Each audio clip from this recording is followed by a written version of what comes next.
চট্টগ্রাম নগরীর চকবাজারে ইসলামী ব্যাংকের শাখার লকার থেকে ১৪৯ ভরি স্বর্ণ গায়েব হওয়ার খবর পাওয়া গিয়েছে।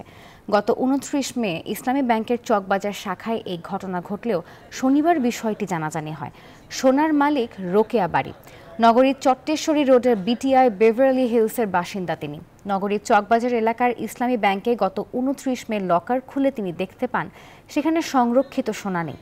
পরে তিনি চকবাজার থানায় একটি সাধারণ ডায়েরি করতে গেলে বিষয়টি প্রকাশ্যে আসে, কিন্তু এখনো পর্যন্ত সাধারণ ডায়েরি নথিভুক্ত করেনি চকবাজার থানা। তাই আজ চট্টগ্রাম আদালতে একটি মামলা করার প্রস্তুতি নিচ্ছেন রোকেয়া বাড়ি।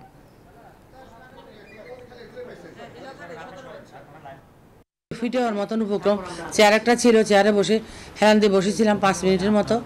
পরে আবার চিন্তা করলাম দেখি হাত দিয়ে দেখি কিছু আছে কিনা। পরে হাত ঢুকাই দিছি, পুরা হাত ঢুকার পর দেখলাম সামনের দিকে যে গোলগুলা ছিল কিচ্ছু নাই, পিছনের দিকে 7-8টা প্যাকেট না, জাস্ট বক্সের মধ্যে রাখি তো 7-8টা বক্স, 2টা বক্সের মধ্যে অল্প অল্প গোল পাইছি আর 5-6টার ভিতরে নাই, খালি। খোলা ছিল কিনা, কারণ এটা কোনো খোলার কোনো সুযোগ নেই। কারণ উনি আমাদের কাছে আমার কোনো কি নেই বা অন্য কোনো তৃতীয় গ্রাহকের কাছে এটা কোনো কি নেই, তারপরে উনি অভিযোগ করেছেন যেহেতু আমাদের সম্মানিত বিজনেস হবে আমরা